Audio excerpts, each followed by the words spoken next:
Nithyananda, welcome to Nithyananda TV News for Thursday, July 5th, 2012.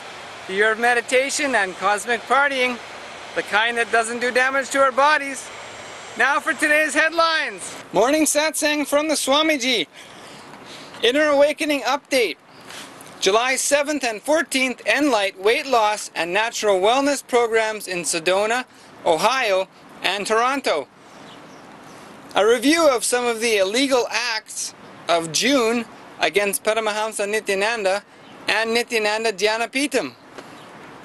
Kailash Yatra, registration still open. Vibhuti materializes in Florida, United States. Guru Purnima video from Vancouver, Canada. And Philadelphia, United States Center sends an update. Los Angeles Life Bliss Program Level 1 coming up. And see the introduction to the science of homa live on Nithyananda TV, July 6th at 7:30 p.m. Eastern Standard Time from Toronto, Canada. Now for today's top stories. Morning Satsang from the Swamiji. Today, 1,016 places with 44 two-way connections from 234 cities and 28 countries joined Paramahamsa Nithyananda for 121 minutes of divine meditation, as there is no other master that is literally worshipped by millions while still in the body. At the same time, no other master has been painted so much as a villain. So, the size of the stone decides the amount of the ripples in the water. This time, the stone is too big. That's why the whole ocean is shaken, agitated. More than 125 people were initiated into the third phase of Nirahara Samyama to reproduce the experience of hungerlessness, thirstlessness in devotees around the world.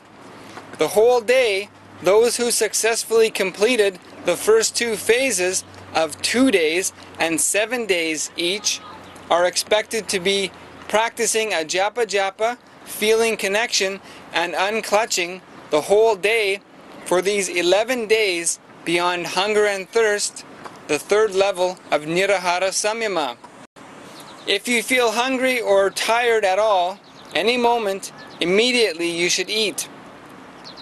You can continue to eat water or juice, that is okay.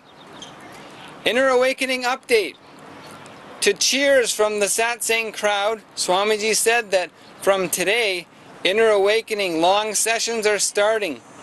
Usually the first few days give participants time and space for jet lag. So today starts the Inner Awakening. Today they are covering the desire and guilt layers and patterns. Yesterday was the most intense Kalabhairava darshan he ever took, Swamiji said.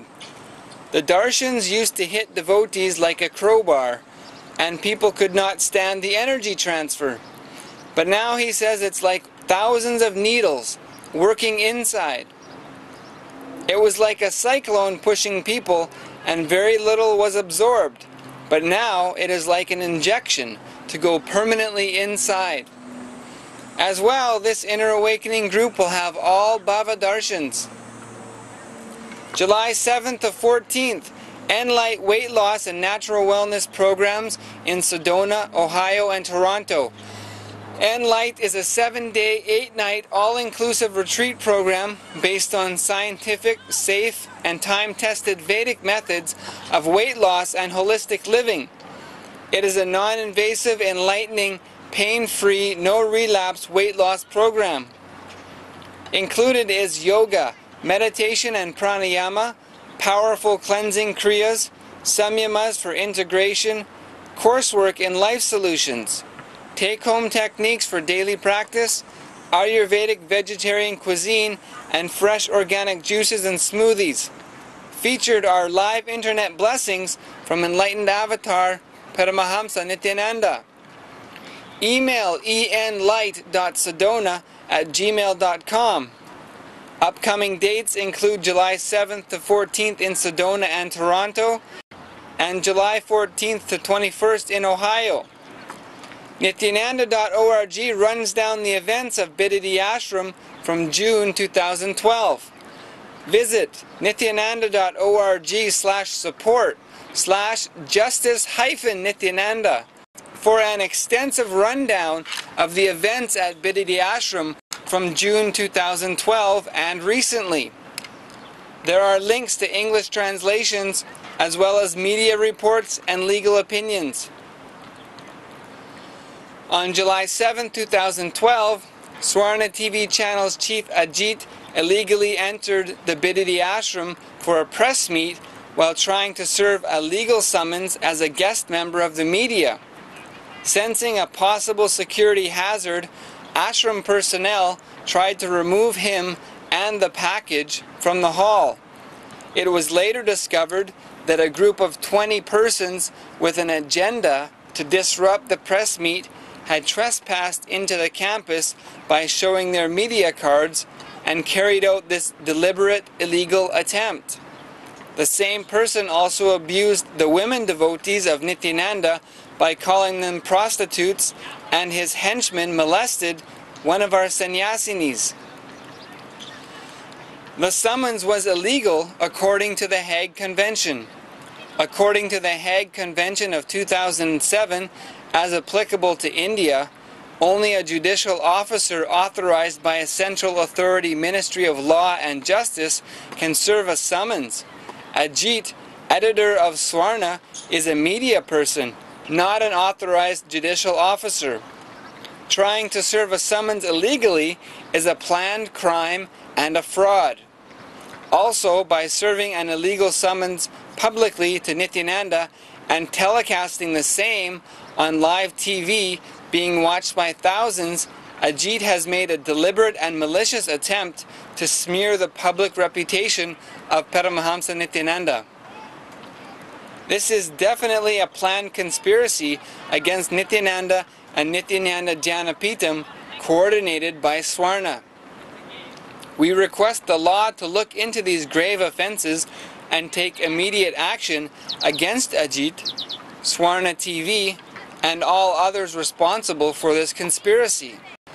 As Nithyananda belongs to the neighboring state of Tamil Nadu, a deliberate attempt was made to escalate the issue into a communal conflict by demanding the eviction of Nithyananda and his spiritual community from Karnataka state. Using the rowdy elements of Karnataka Navanirmana Sena as a facade, Swarna tried to give a communal color to an issue which was no more than pure rowdyism and vandalism on their part. Report from the 9th of June. Several newspapers and TV channels, including Swarna Channel and TV9, started airing the news on their websites, and TV news shows that an arrest warrant has been issued against Nithyananda on the instructions of the Chief Minister of Karnataka, Sri Sadananda Gowda. A lockout of the ashram had also been ordered. Report from the 11th and 12th of June.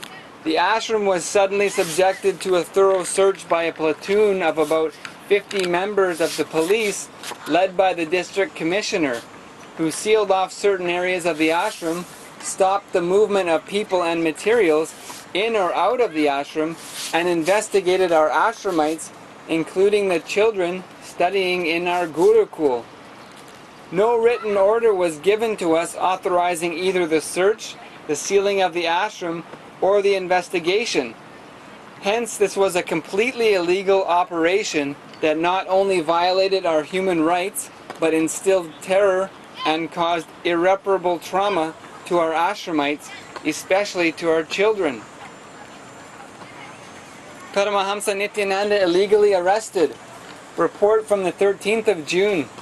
When Paramahamsa Nithyananda appeared at Ramnagara Magistrate Court for court proceedings, he was arrested without warning and taken into judicial custody on the basis of the FIR filed by Ajit of Swarna Channel. He was released on bail the next day. Within minutes of his receiving bail, however, he was booked under sections 107 and 151 of the Criminal Procedure Code for apprehended breach of peace and was moved to Mysore jail. This is a shocking, unconstitutional, disgraceful, and thoroughly condemnable act. It may be recalled that the law and order breach was caused by certain antisocial elements, not by Paramahamsa Nithyananda. Under the guise of providing protection, the state had ordered the arrest of an individual without any grounds. It may be recalled that the Delhi police had used the same Criminal Procedure Code sections to illegally arrest social activist Anna Hazare in August 2011 for his anti-corruption drive. The sections clearly state that an individual can be apprehended only when there is sufficient grounds to suspect that he is a threat to public peace or safety. However, Nithyananda and his ashram were clearly the victims of the assault, not the perpetrators. In an unheard of move, instead of arresting the perpetrators, the state ordered the arrest of the victim for purposes of maintaining peace. Certain pertinent observations made by Paramahamsa Nithyananda's counsel, renowned lawyer C.V. Nagesh, include: the chief minister of a state is not authorized to order the arrest of a person or the lockout of a company. Even if such an order is issued, the police cannot act on the chief minister's order and arrest someone without examining the case. Why was Nithyananda not being given bail when the offense is bailable? Moreover, on receiving bail in the first case, the FIR by Swarna editor Ajit, Paramahamsa Nithyananda had clearly stated that he would be going to Madurai, so there was no grounds for arresting him again, citing sections 107 and 151, saying that he could cause breach of peace. As soon as Nithyananda got bail in the first case, he was arrested again. We suspect foul play here, some other hands which have influenced the matter. If the state cannot control a small law and order situation, do they protect a citizen by putting him in prison? Report from the 15th of June. Paramahamsa Nithyananda was finally granted bail against a stunning total near $6,000 US.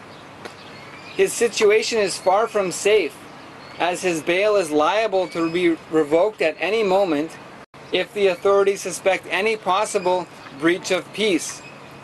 The Bididi ashram is still under siege, and the 100-odd people inside are in constant danger of another senseless and vicious attack at any moment. The ashram members are unable to carry on their normal religious and spiritual activities and are forced to hold their religious ceremonies outdoors, as they have been forbidden from using the ashram's 4 meditation halls. This is a gross violation of the right to worship and to live in peace inside their own home. As is obvious from the above, those with vested interests have spared no effort in spreading rumors and attempting to influence public opinion against us using brute force, political power, media power, and money power. However, Paramahamsa Nithyananda and Nithyananda Dhyanapeetam rest their faith in the law and in spiritual power, which is a blessing from the divine. In other news, Kailash Yatra registrations are still open. Registrations are still open for this year's Kailash Yatra. Talk to all your friends and family to make sure you get at least 5 people from your country to ensure you all can participate. The next Kailash Yatra is July 27th to August 14th and July 23rd to August 9th. This is your chance to experience the ultimate statement of the cosmos in the most auspicious high-energy place on the planet with the rarest of enlightened beings, Paramahamsa Nithyananda. See nithyananda.org/events for your inspiration and nithyananda.org to send your prayer to Kapiltaru Corner. In international news, Vibhuti materializes in Florida, United States.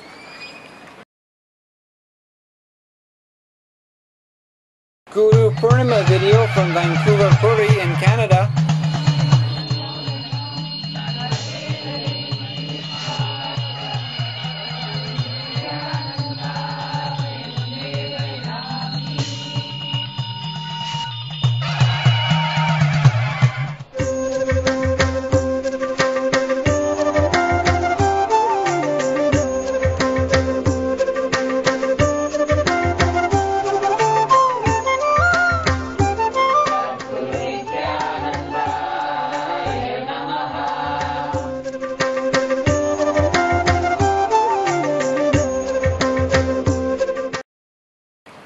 Philadelphia Center in the United States sends an update.